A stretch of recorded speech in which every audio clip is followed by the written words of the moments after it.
Welcome to Rover Says, the podcast where we share stories about the weird and wonderful things animals say when they open up to pet psychics. I'm your host, Nancy Aziz. She got that name because of her belly. When she started getting pregnant, I started calling her Isabelly because she had this adorable belly. That's Meredith Magaha talking about why she named a friendly feral cat Isabelly. Isabelly just showed up one day outside Meredith's Southern California apartment and kept coming back. Yeah, she started showing up daily because I would feed her twice a day. We had a regular cadence of when I would get up and before work, feed my cats and then put a plate of food out for her. And then in the evening, the same thing. And so she would pop in at least twice a day, if not sometimes just kind of hang out for pets, or she just liked the attention. So she was a friendly feral. Right. Yeah. She was a friendly cat, but she just didn't have a home. Yeah. Had she ever had one?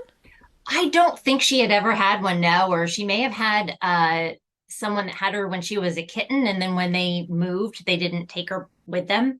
Meredith wanted to know more about Isabelly, so she called on animal communicator Suzan Vaughn, who you might remember from the rats episode. Vaughn communicates with animals telepathically, sending them messages and sharing the messages they send back to her.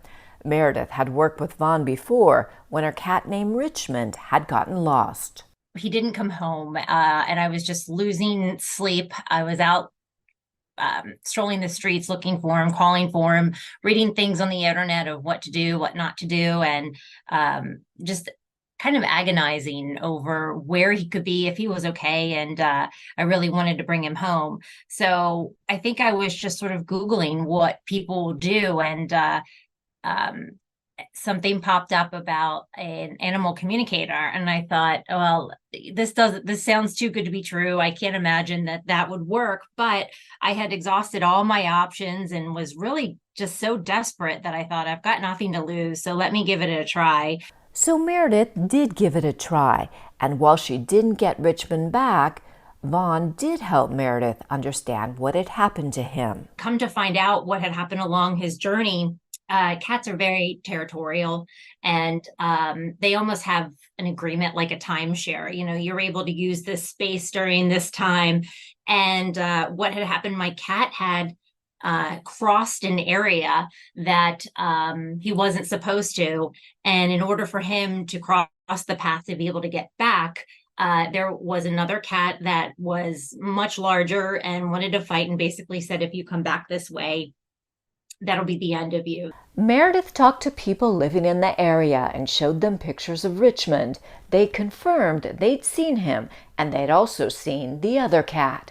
And this was without really explaining that I had gone through an animal communicator, but they said there is a giant cat that fought with other cats and was very aggressive. And I think that so they had seen that cat get in an altercation with my cat. So it kind of all added up and made sense that was what happened. Meredith says the experience made her believe in animal communication, giving her insights she wouldn't have otherwise had.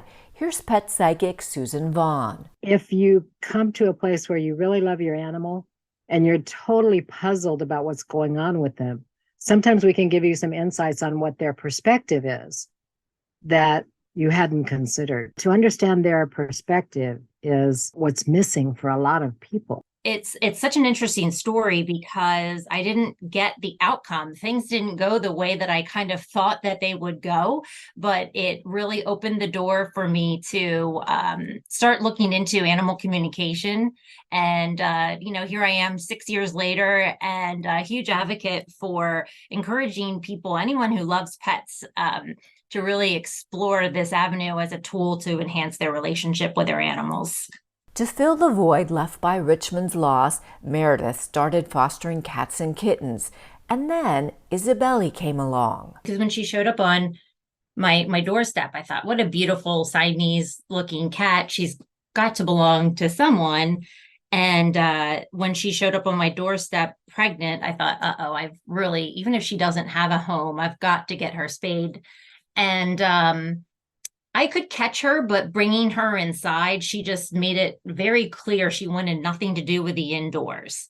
So I could pick her up outside, but if I tried to carry her in, she would just start flipping out and trying to get out of my arms. So set up a session with Suzan and got just a little backstory on her. Did she have a home? And she didn't. She just relied on people to feed her. She told Suzan she was very pretty, and she knew that, and that she could find humans that were willing to help.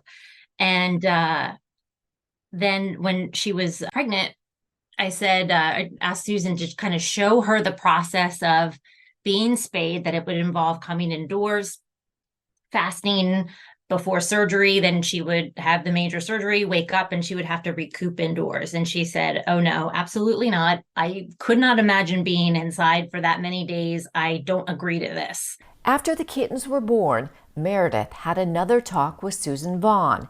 And before I tell you the crazy thing that happened in that session, you should know Vaughn has 20 plus years as an animal communicator. She's worked with all types of animals, from dogs, cats, and horses, to geckos, roosters, and rodents, and they've told her all manner of interesting things. Still, she's never experienced anything like what Isabelly was about to say and do. I like to do things that are astounding. One of those things for me was like to ask a feral cat if it's willing to be spayed or neutered, and then have it present itself. This is one of the wilder things that happens, but it's happened several times. I'm amazed every time. What can I do? I'm just like, wow, this is just the way nature is wanting to cooperate with us. We want to live in harmony. And when we express that that's our intention too, stuff lines up in a miraculous way. She said, I'm ready for that surgery now. I'm going to sign me up. I don't ever want to go through this again. This was much more difficult. Just having to worry about the kittens. The birthing process was a lot harder than she thought. Cats are, their reproductive cycle is very unique, that they can have kittens, but males will still try to mate with them. And she said, I don't want to live my life this way. I don't want my kittens to live this way. So when they're old enough, sign us all up. We're going to go in for this surgery. Within a few weeks, it was time. We had a session with Suzan and said, okay, Isabelly, are you ready? And she said, yeah, I'm going to do everything I can. I'll present the kittens and book the appointment. We're ready to go like tomorrow. So calling shelters, it just so happened the first shelter that I called, they said, we just happen to have, Isabelly had 2 kittens. So we had 3 appointments, and they said, we just had 3 cancellations. We can squeeze you in tomorrow morning. And I thought, oh my gosh, that's so great. And just kind of talking to Suzan, I just told Isabelly, she was hanging around my house because I think she knew that I was working on getting them the appointments. And I said, okay, Isabelly, we've got you tomorrow morning. Meredith had no idea how she'd catch the kittens, but it turns out she didn't have to. And I went into my house, started cooking dinner, and I heard her meowing. And I walk out, and there's one of her kittens. She had to go. We lived at the time in an apartment on the 2nd floor. So she had to bring her cat up a pretty big flight of stairs. And then we shared a balcony with another neighbor. So pretty high traffic area. And she just picked up her kittens and left them on the doorstep and meowed. I opened the door and scooped one up at a time. And they all were very agreeable. So she brought the kittens to you when she was ready for them to go. Was that the first time that you had actually laid eyes on the kittens? That was actually pretty close to it. All happened probably within 5 or 7 days from the very first time that I saw them to when she actually brought them on my doorstep. Prior to her bringing them to my doorstep, they were very skittish, and I was really not able to get close to them. So that was kind of my gosh, how in the world am I going to, I knew I could catch her, but I had no idea how I was going to catch the kittens. And she just sort of took care of that for me. I would imagine you'd be stunned when this cat just drops these kittens on your doorstep. I was so shocked. And my boyfriend, John, was out of town on business. And I was so disappointed because I thought there's nobody here to witness this. This is the most amazing thing. And I knew I had to act fast. But I wanted to, of course, grab my phone and video the whole experience because I thought nobody's ever going to believe it.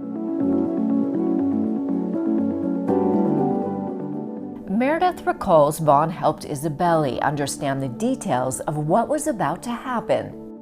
So Susan's able to sort of show her telepathically what to expect the car ride.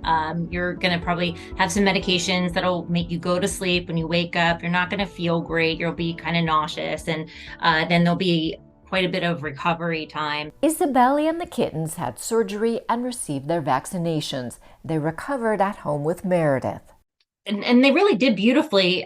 In fact, I was surprised. She kind of adapted to staying indoors pretty well, but if she made it clear she wanted to go out, then we would always let her out. And I knew she would come back with the kittens, but that's kind of part of the deal, is that I'll hold up my end of the bargain because Isabelly was kind of felt trapped indoors. And so one of her stipulations is, okay, I need to be guaranteed that if I go through this, that I will be released back outside. And so Susan had said, hey, I promised Isabelly that she will be free. So you have to hold up that end of the bargain. So, I absolutely did. Even after they healed, Isabelly and her kittens stayed with Meredith.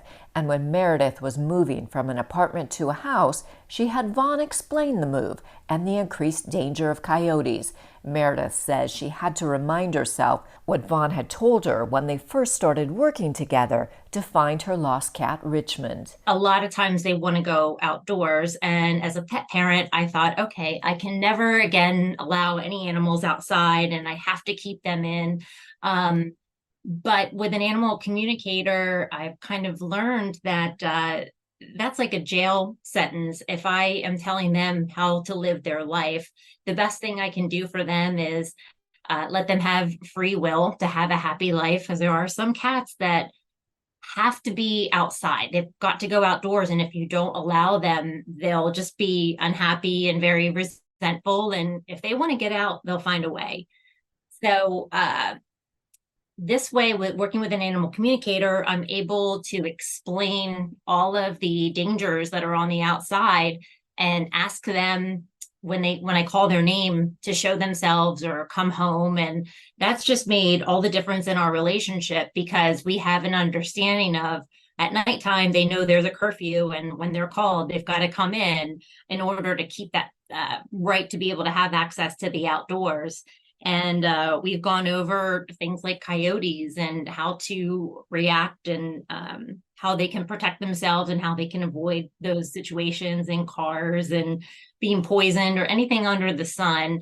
That's really the education that I've given them.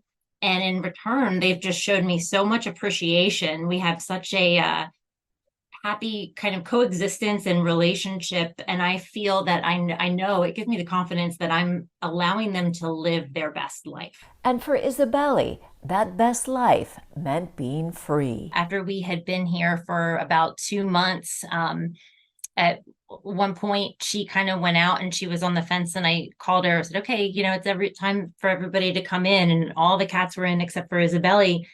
And she just like kind of stopped and turned and looked at me and then just took off. And I thought that was her like thanking me for everything, but she's got other things to do. I kind of knew it in my heart. So we didn't see her again, and we had a session with Susan, and Susan checked in with her, and she's living like her best life out in the mountains. She does a lot of hunting, and she finds her own food, but she does have people that will feed her. So she's got it all sorted out, and she's just kind of living out in the outdoors, living life the way she wants to. Oh, that's kind of beautiful and sad all at once because I'm sure you'd like to I see her. know. So this is what I tell you, that lesson of letting go. I have several examples.